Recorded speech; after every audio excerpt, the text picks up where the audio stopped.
Hello. It's March 13th, 2021. It is 1:49, and I'm about to um, record this reaction or response video to Oprah Winfrey's interview with Harry and Meghan. That aired on March 7th. I'm finding that there are some things I'd like to share about what I'm finding and why I feel that the media failed here, and they also fail to connect with me when I ask them to help uh, bring to light a situation with both of them that results in treason. So the reason why, or treason, or has at the local level, or with me as far as I'm concerned, uh, disenfranchised me as a veteran. It also has caused my local government, as well as federal government services, to be inhibited and blocked, as well as court case submissions for litigation, which has happened since 1991. Um, and so basically, I'd like to bring to light some of the issues that I think that I am experiencing in relationship to what the federal government is allowing Harry Windsor and Meghan Markle do to me. And so I like to let you know what motivated this need to record. I spoke with Richard Ellis. He used to be my deputy commander. I never worked directly for him, but what I'm finding is that both Meghan and Harry worked and has worked for Harry for the Defense Logistics Agency, the same federal agency that I worked for since, from what they're saying, since '99. And in '99, I was in Oklahoma, and I served at the U.S. Army ROTC for the um, Oklahoma University uh, ROTC Armory for the Army for 3 years. And so I did not know Harry Windsor, but there are other individuals who carried out things for these two people, as well as Richard Ellis, that has pained my life. Um, and I'll explain all that once I unfold all of the elements of the interview. Let me adjust here. I probably should go a little higher. Excuse me.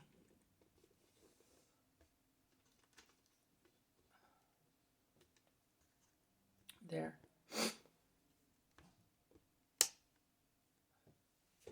So I'll read what I have, and then I'll give, some, I want to say off the cuff remarks, or I don't know what the term is. And so basically, I'm finding that based upon what I've experienced, I feel a need to give information to help other people know exactly what's going on, so you be warned about what Richard Ellis has actually allowed to happen. He is a senior executive of services. He is also a former Navy admiral. He was stationed in, I will say, Wilmington, North Carolina, much of the 50s and 60s. He was a reservist, and so he has a lot of background history, as well as knowledge of my parents, to include Harry Windsor's parents. And basically, when I was 6 years old, I found in life that I wanted to find someone who could be a friend of mine, and it seemed that I was interested in international relationships as a child, and I've read so many detective novels from England, as well as American history or American novels like Nancy Drew, Hardy Boys, um, Dick Tracy, and so I think I do well.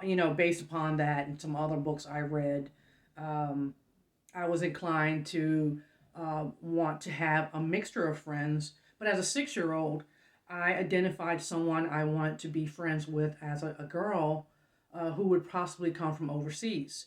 And the night that I called that for myself, or to know that for myself, was in 1977. I won't give the date. But basically, I did call the name Harry. The initial was S. I was thinking that the person probably would be likened to Harry S. Truman. And I knew that this person would have a brother. And also, within 2 weeks, I called the name Meghan, who would probably be want to be their friend too, but she'd probably want to be mean to everyone. And so, based upon those things and things that he knows about what I just discussed, and how he and I have become sorts. I don't know how to acknowledge the sorting of a relationship, which hinges upon toxicity. So, without further ado, I'll go through this interview, which shocked me. Um, I guess some of the things didn't, measure up or marry up to what I know about her myself. So, I revealed to Richard Ellis that I knew that it is devised the parts of Harry Windsor and Meghan Markle's plan with the CIA for them in November 2018. He spoke about it for 2 hours. I think it was almost 3 hours, and it almost gave me a cold start, and it actually made me feel that he was setting me up. He did not make me feel comfortable. And he also was one of the leading officers at the organization I worked for. So he was making me feel very uncomfortable when he talked. He said recently, just as of Friday, that he wants them to continue to kill for the CIA. He said that he met them in 1999 when Harry was 15 years old.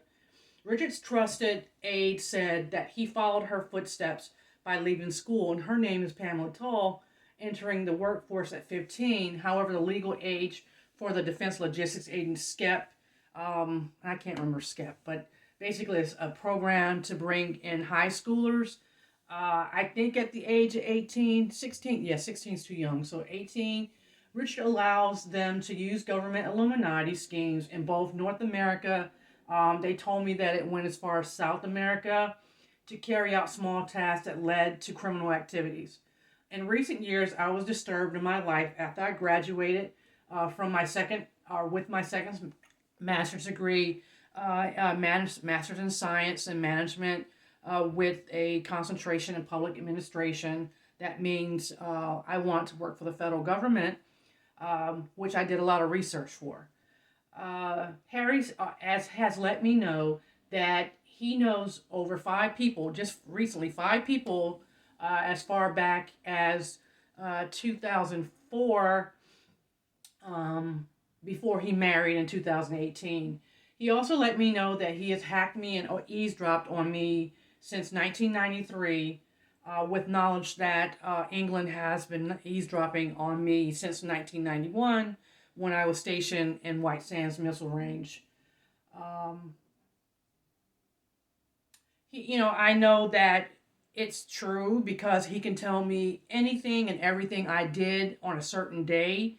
He can tell you what I ate when I went to the dining facility in the military. He can tell you that I modeled for a little while when I was in the Army and played the guitar. So he can tell you a lot of things about me that I never shared with him. Um, Along the way, I'll bring you in on my life story and how he impacts it. As I know, it is one of the first. I was one of the first one that they contacted in 2017. I was also told that Richard wants them to continue to use this to hurt me and other people. Richard told me that he had a plan to kill over 50 million people, which makes no sense to me. He is a Mason, and a very disturbed former Navy officer. Richard actually showed up to an event when I was 18 years old, and he told me he was supposed to rape me that night. My grandmother told him no. Um, the other men involved in that outing in Chinatown in 1988 were also there to rape other African American females. And these females were Order Eastern Star debutantes. I guess because my grandmother invited me, I became one, but no one kind of ushered me into the role. Richard Ellis also admits, as does Harry, that they both have raped me when I was in the army. And they did that when they knocked me out and induced me into a coma. They did that using drugs as well as demonic practices. Just going to be upfront. And so, a lot of what Illuminati is for certain people hinges upon how you are brought up, how you are raised. And I'm finding that there's just trouble spots throughout. And so Richard Ellis capitalized on that most of my life to steal my intellectual property, in which I thought of over, we'll say, maybe upwards of 175 products that has become invented after I thought of them. And as of the age of 18, which started my journey about what I knew or needed to know about myself in the United States Army, I wanted to find out how my configuration that I actually I actually developed it, and no one else was there. The configuration in which I launched the online services for the 76 Charlie uh, duties that I performed for the Hawk missile battery. That was basically the overarching thing that made me want to look into my history as possibly someone or somehow I overlooked what I did when I was in the military. So that's how it started. And so Richard Ellis, as a result, came to me after this. But this is also after 2011 when he stole the invention for the cloud from me when I wanted to have that adjudicated in the court of Merit Service Protection Board. The judge threw out the case. At the time, I did not document that invention as being stolen, but I noticed it in 2013 when I heard back from the judge, and the judge threw the case out. So when they threw the case out, I'm finding that Harry Windsor used his ability to eavesdrop on my conversation, and that ability hinges on some form of mental illness. And so Richard said he wants them to continue to hurt me. All of the inventions that I thought of as of today's date, excluding a few, have not has been posted on Twitter and Facebook. So I think that Richard uses over 50 DLA employees that I know of to create problems for Harry, myself, and Meghan. And this began as we all three of us were children. The DLA did this because they are mean to children and they extort women to get what they want. So I'll kick off my YouTube journey by quoting my response video in response to Oprah Winfrey's interview that she conducted, like I said, March 7th. I will give a fair and balanced approach as deemed required by the Society of Professional Journalists. Truth and Ethics in Reporting associates 5 principles of ethics, which are autonomy, justice, beneficence, non-maleficence, and fidelity, and are absolute truths in and of themselves. Under the Truth in Journalism, the Fairness Doctrine of the United States Federal Communications Commission, introduced in 1949, which was right after the time the troops came back from World War II in Germany, after the fact that it took 4 years for the American public or for the American government to want to back the Allies, Germany, not Germany, but England, who eventually became our allies. in 1949 or so. The dates are kind of not clear right now, but after Winston Churchill called and called for 4 years, and we didn't respond. So and then the UN was formed, and so this policy became into practice to help make sure the American government never um, turn its back on the misfortunate, the people who were suffering, well, the 11 million Jews who needed our help. So this was a policy that required the holders of a broadcast license to both present controversial issues of public importance and to do so in a manner that's honest, equitable, and balanced. The FCC is prohibited or in banning um, anyone from telling the truth when it comes to controversial issues. And as a member of a democratic society, it is known as infringement upon your First Amendment rights of citizens and the press. So this may be recorded in a few sessions. So let's see how it goes. So this, I'm going to just go into it based on the questions that I was able to record, and let you know how I felt when I first watched this.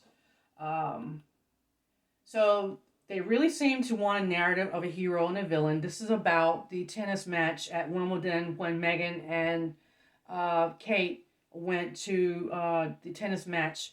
I think that was in 2017, 2018, excuse me. It seems like you, hold on, sorry. And then here, I'm sorry. So, who, Meghan, because it seemed like you were mean to the staff that they gave you. First, the 5 assistants you were given quit, and even your stylist quit, citing a need for change in career or surroundings. So I did cite problems with that called Trouble Boss by CNN. Pregnant Meghan Markle's third palace aide to quit, but I know it's 5. That is posted online. It does not have a date, but it's on CNN's website. You can, and as you came in as the first person of mixed race, and did that concern you, or were you able to fit in?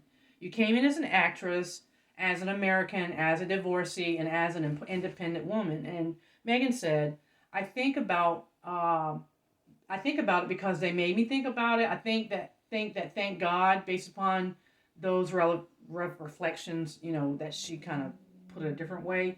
That if I hadn't thought about it, that basically I wouldn't have been strong enough to deal with what was going on," is what she was inferring. She said that she always has been outspoken about women's rights. I mean that the sad irony the last 4 years is that I advocated for women and then I was silent. Oprah said that, she asked, "Were you silent or were you silenced?" And Meghan said both. I was sad about that. I just, based upon not having my cases adjudicated, I guess I was on the fringe of giving them both the benefit of the doubt. But I really feel that after hearing what she said about Harry, that she has been in trouble, or is in trouble. And I have warned her several times in the last 3 years about my opinion about him and how he treats other women, as to include how he treated his mother and how he has involved other women in dangerous situations that could have ended their lives. My sister being one of them, my mother as another, as well other sisters and brothers, and my children. And so, because we all are African American, I believe that, you know, corny as it may sound, the duty of care and what a reasonable person would do is probably the most important. But I'm finding with DLA, as well as with even myself, the more DLA pushes me to defend myself, the more I feel like I continue to push them. I push them because they are my public leaders, as well as Meghan and Harry. They are civil servants. They are not elected officials, which is different. And the American public does have the ability to voice their concern about civil servants who have been appointed in their duties. And in so doing, we're underlying the issues of fraud, mismanagement, waste, and abuse that was not afforded to me when I filed a grievance against them for failing to treat me as they should have treated me as a combat veteran, as a mom, as a single mom, as a worker, as someone they would even care about. And they have revealed they never cared about me. They have known who I have been since a little girl, and they just haven't. So let me keep going. So, based upon all of that, I do believe that there has been so many instances that shows that, uh, uh, excuse me, Richard Ellis does not care. Pamela Tall does not care. They both use their influence in civil service to influence other people to not care, and that is it's so harmful. And so basically, Richard said he had something to do with Prince Harry's mother's death, to include launching more malfeasance, using his political pull, we'll say political pull, for his amount of time in the army and as a civil service worker, to orchestrate or actually influence other people to become part of other crimes. And so that's why I feel important to take this to YouTube. I have no experience in doing this, um, but I do care. And I've been trying to tell Harry for the last 3 years that he need to start caring. And he mistreats me as well. And so basically, if he does not care for others, he will not try to care for me, nor would he care for his wife in a way that I don't know, which that's healthy. Um, and so I'm also finding that she's not able to cope with these things because she is just as mad as he is, and she does not care either. So she mistreats men, women, and children as well, but she mostly targets women and children, just like Pamela Tall did. And this is really not right. And so, Terrible Boss. Let me see, where am I at? I did read that.